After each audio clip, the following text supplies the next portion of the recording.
Hi guys, welcome to my channel. మీరు కూడా నా లెక్క పీజీలో ఉంటున్నారా? అయితే ఈ వీడియో మీకోసమే. ఎగ్ బాయిలర్లో సింపుల్ అండ్ టేస్టీగా కొబ్బరితో స్వీట్ ఎలా చేయాలో చూద్దాం రండి.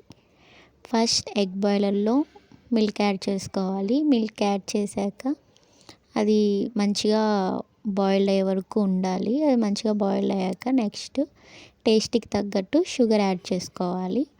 షుగర్ యాడ్ చేశాక అది కలుపుతూ కరిగించుకోవాలి. కరిగే వరకు కలుపుతూ ఉండాలి. నెక్స్ట్ ఇందులో పచ్చి కొబ్బరి తురుముని యాడ్ చేసుకోవాలి. పచ్చి కొబ్బరి తురుముని యాడ్ చేశాక అది దగ్గరయ్యే వరకు కలుపుతూ ఉండాలి. పచ్చి కొబ్బరి తురుముని మనం తురుమైనా తీసుకోవచ్చు, లేక మిక్సీలో అయినా వేసి తీసుకోవచ్చు. మనకి మిక్సీలో వేస్తే త్వరగా అయిపోతుంది. నెక్స్ట్ ఇలాగా కలుపుతూ దగ్గర అయ్యే వరకు ఉండాలి. ఈ స్టేజ్లో మనం ఇలాచీ కూడా యాడ్ చేసుకోవచ్చు, బట్ మా దగ్గర ఇలాచీ లేదు, సో అందుకని నేను యాడ్ చేయలేదు.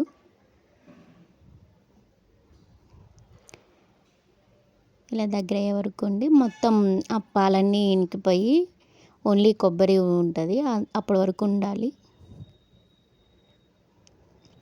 ఇలా దగ్గర వరకు కుక్ చేసుకొని ఇంకొక ప్లేట్ తీసుకొని దాన్ని అంతా ఒక ప్లేట్లోకి యాడ్ చేయాలి.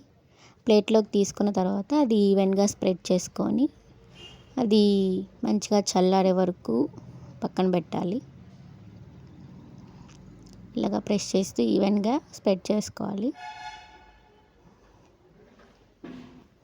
నెక్స్ట్ అది పక్కన పెట్టాలి. అది మంచిగా ఆరే వరకు. సడన్గా మ్యూజిలీ వచ్చిందని షాక్ అవ్వకండి, మా దగ్గర డ్రై ఫ్రూట్స్ లేవు, సో నేను అందులోని డ్రై ఫ్రూట్స్ తీసి దాంట్లో వేసాను.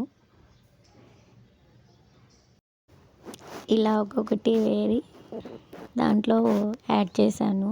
ఫైనల్గా ఈ డ్రై ఫ్రూట్స్ గార్నిష్ చేసుకుంటే మన స్వీట్ రెడీ అయిపోతుంది.